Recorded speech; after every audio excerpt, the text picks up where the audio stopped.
Blaine, how are you feeling after the sway of the ship and getting back into normal life back in Provo?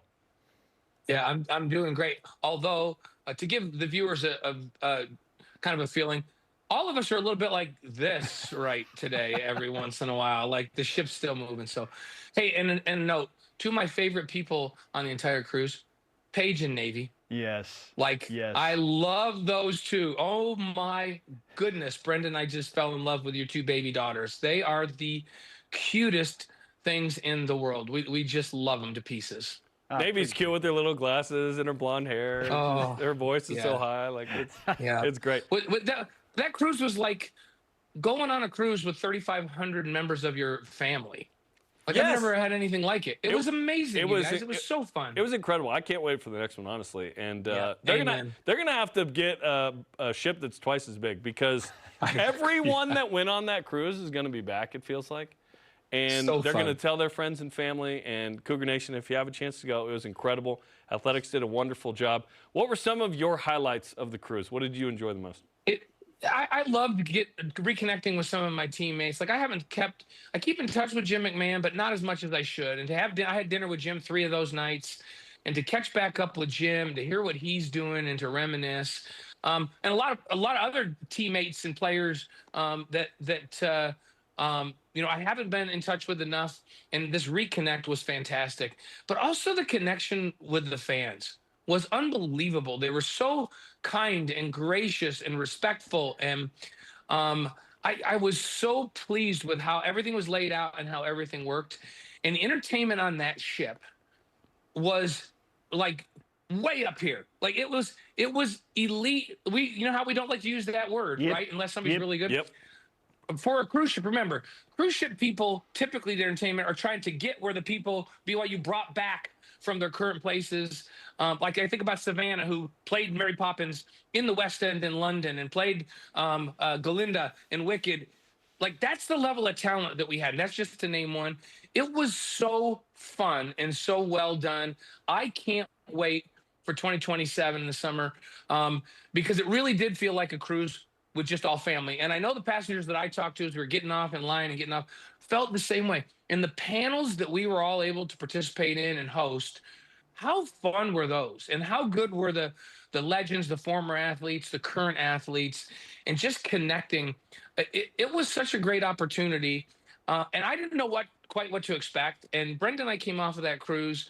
And other than the fact that Brenda got a little sick early in the cruise, not seasick, but had a little gallbladder. I don't know if that's too much information, but All good. By the way, a very gracious physician just took care of us and just took care of Brenda. Alan Day, who's a family physician, he took care of her. He got antibiotics for her. He got her on pain medicine. He probably kept her out of the hospital in Mexico. So we have a great debt of gratitude that we owed Alan Day. But that's just how it was. It was just family taking care of family. And I loved it. And we're absolutely in for next go around. And I was just thinking yesterday, I was already missing you guys and hanging with you guys every day. Every day. We see It was each other great. a lot. It was great. But we're not together with our families and everything. So I'm missing you guys already, even though I'm on the air with you on Monday morning. I missed you over the weekend. It's good to have you Likewise. back, even if it is over Zoom. Many smiles, tons of laughs. But the world of sports and at BYU goes on. So while we are transitioning back from the boat in California, the ship in California. Thank you. Yeah. We get news that Keelan Marion and Harrison Taggart have entered the transfer portal, and we're kind of going, huh? What? Wait, what? Why now? What's going on? What's happening? And then all the text messages start flying like, do you know what's happening? Do you know what they said, what they're thinking? We're choosing not to speak for those players, Blaine, but we are discussing what this means for BYU football and how it will impact the Cougars in 2025. So if those two guys do indeed end up ultimately leaving BYU, what kind of impact would it have on the Cougars football product? It's an interesting thing, and it's not a coincidence that the position groups where we're having projected starters transfer are the deepest position groups on the team. And when I say it's not a coincidence, if you're Harry Taggart or you're Keelan Marion and you're looking and you're saying to yourself, man, I wonder if I test the waters, if I can go someplace and I can be the man You know, like where I can be the number one option without question. And maybe to be that number one option, I can get a little bit more money. That doesn't happen when you are the man and when the position group's thin. And so in terms of impact, those guys leave, but the covers aren't bare at those positions. And the last starter that kind of went out and didn't start every game, but was Crew Wakely. Safety position is just loaded. We know that, especially with young talent that was going to push Crew. The linebacker room is loaded. Guys that transferred this last year. Ciala Acera, or that redshirted last year. Ciala Acera comes up as a sophomore. Crazy talented, big, fast, great in space. Miles Hall, also just going to be a sophomore this year. Ace Kafusi. All of these guys come back, and these were guys that were going to be pushing for playing time.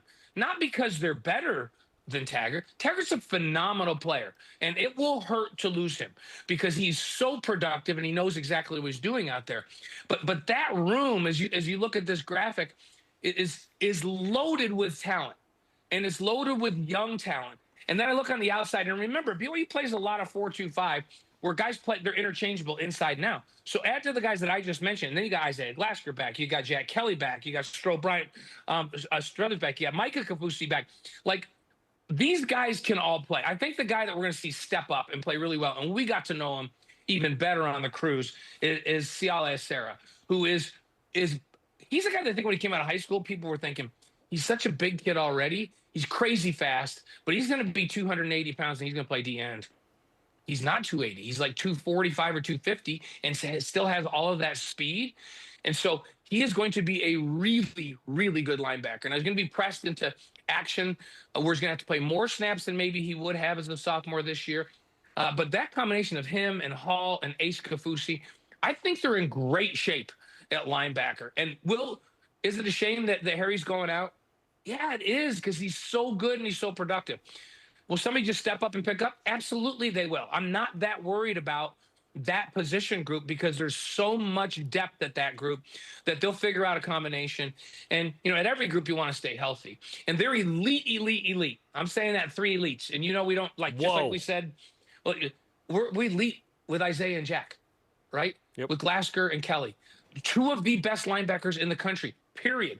2 probable draft picks, period. So that's not a group that I'm worried about that much, the linebacker group. And we start on that side. We can talk about the wide receiver group as well, because that's also a stacked room with good young talent.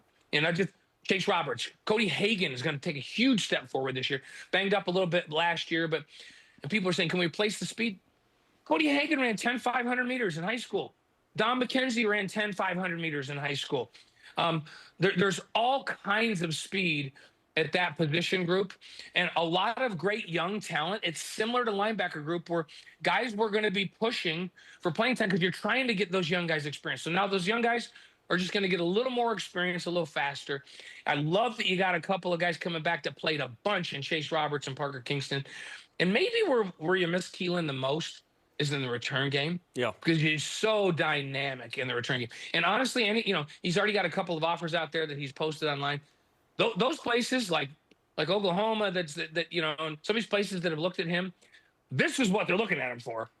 They're going, yeah, the guy's good at wide receiver, but he's electric as a return man. That's where he's going to be missed the most.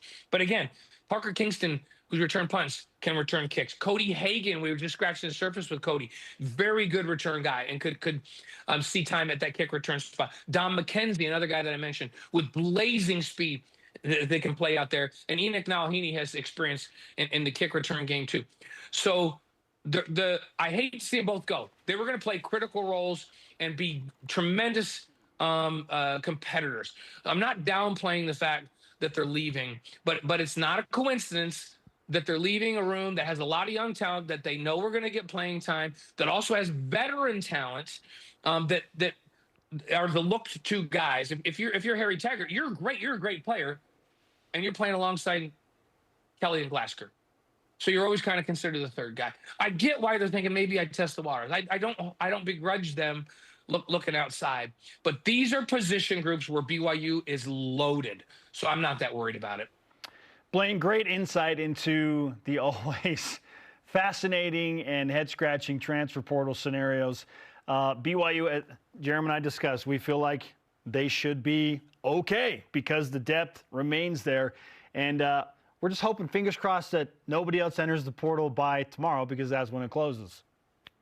Yeah, and remember, I haven't even mentioned portal guys. BYU's actively look. If there's a great receiver in the portal, BYU take a look. But here's the thing that everybody needs to understand: BYU's got a matrix that they work off of in football and basketball, and they're not going to overpay for somebody. They're gonna compete.